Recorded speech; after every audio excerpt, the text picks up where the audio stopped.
Terima kasih kepada saudara-saudariku atas perhatian dan ucapan selamat ulang tahun untuk saya. Juga terutama atas doa-doanya serta harapannya untuk saya. Dan hari ini saya juga khusus bersyukur atas keluarga yang diberikan kepada saya. Atas kedua orang tua saya dan juga atas kedua kakak saya. Karena bagaimanapun juga saya memulai hidup di dunia ini bersama dengan mereka. Dan juga saya bersyukur atas keluarga besar OAD, di mana saya sekarang hidup bersama dengan saudara-saudara dalam komunitas Biara OAD. Hari ini saya genap berumur 38 tahun. Banyak orang itu berkata, "Wah, Romo ini masih kelihatan 28 tahun loh." Jangan dipikir saya itu senang ya dengan perkataan itu. Karena sebenarnya saya tahu bahwa mereka itu sedang berbohong. Karena sebenarnya saya ini masih kelihatan 29 tahun. Joke. Ya. Saya merenungkan arti hidup saya ini. Maksud saya mencoba merenungkan arti hidup saya selama 38 tahun ini. Saya bertanya kepada diri saya sendiri, berapa tahun sebenarnya saya benar-benar hidup?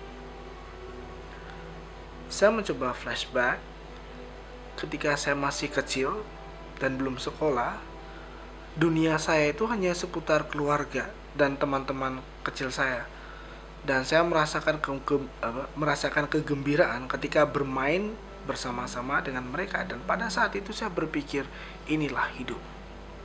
Lalu ketika masuk sekolah dan mulai berinteraksi dengan teman-teman, mulai dari SD hingga SMA, saya mulai mengenal bermacam-macam karakter manusia, mengenal suka dan duka, mengenal persahabatan, mengenal berkelahi, tapi juga mengenal memaafkan ya. Kemudian mengenal arti perjuangan, mengenal kesombongan, kemudian berjuang untuk mencari jati diri. Kemudian juga mulai menikmati indahnya bermimpi akan masa depan, mengenal indahnya jatuh cinta dan rasanya patah hati itu sakitnya kayak gimana. Saya juga mengenal kenakalan dan rasanya dihukum itu seperti apa. Dan pada saat itu saya berkata pada diri saya sendiri, inilah hidup. Lalu semakin dewasa saya memasuki bangku kuliah. Saya mengenal apa itu ambisi, mulai berpikir tentang masa depan, mulai mengenal kerasnya dunia dan berpikir bagaimana untuk menyiasati dunia ini. Kemudian merasa cukup dewasa pada saat itu. Karena itu saya mulai menuntut untuk didengarkan. Pada saat itu saya mulai menggantungkan pada kekuatan diri sendiri dan mulai membangun karakter yang mandiri. Dan pada saat itu saya semakin yakin bahwa inilah hidup.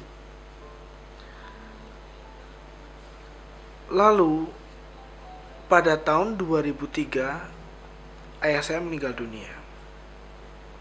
Saya merasa sangat terpukul pada waktu itu, dan itu membuat saya merenungkan arti hidup dengan cara yang berbeda. Saya berpikir pada saat itu, bagaimana seandainya jika saya mati? Semua menjadi percuma, sia-sia.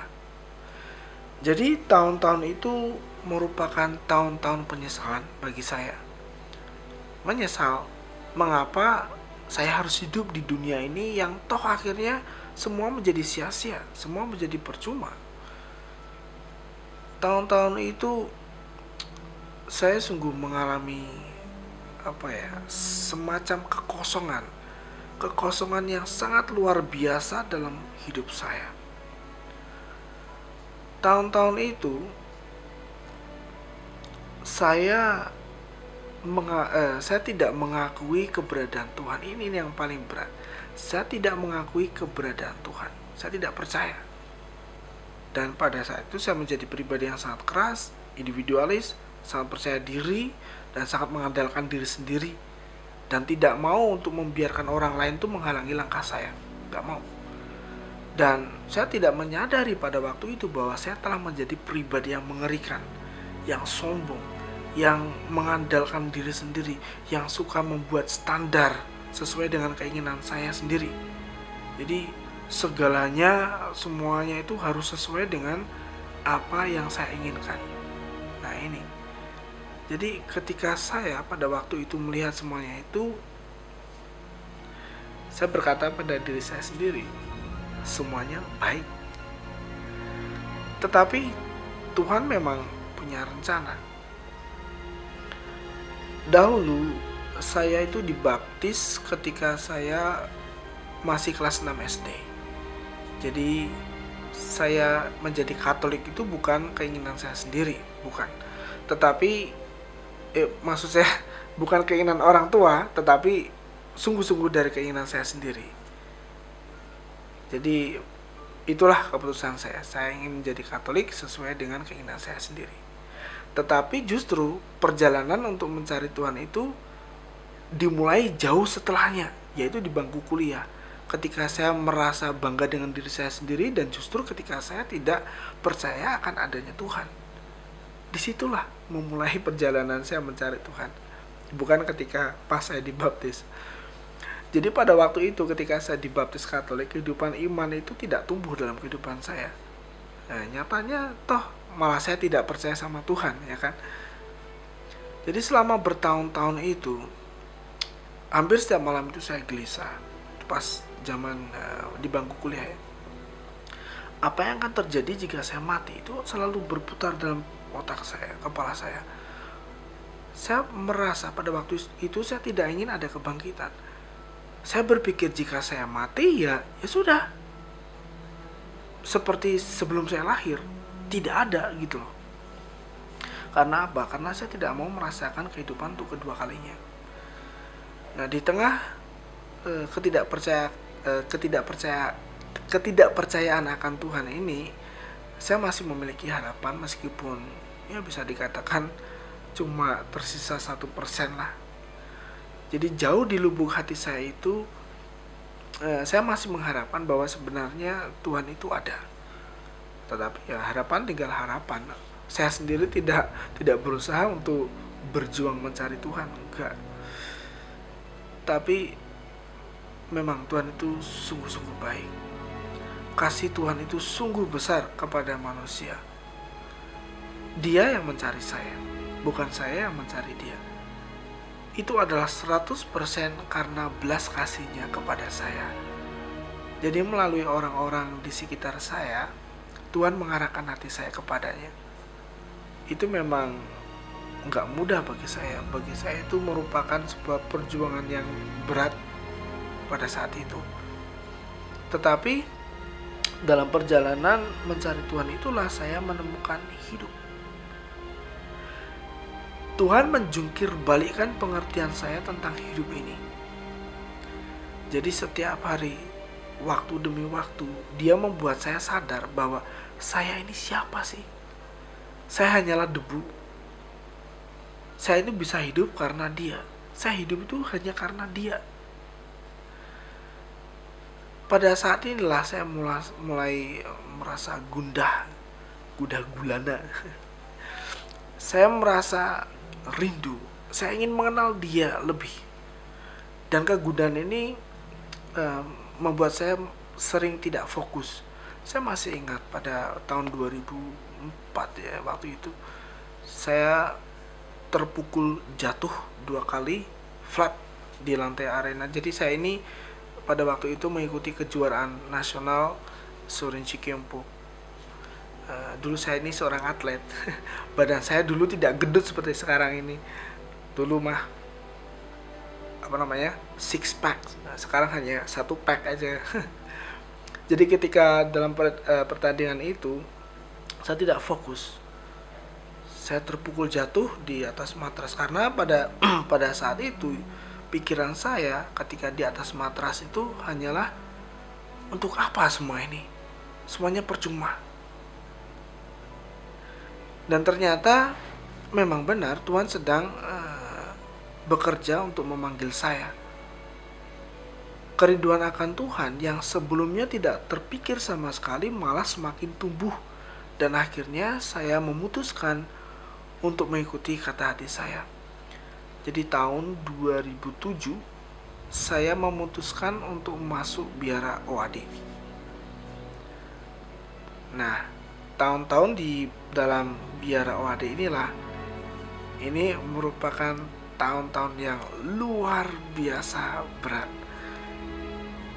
Ini merupakan tahun-tahun pemurnian bagi saya yang sangat dahsyat.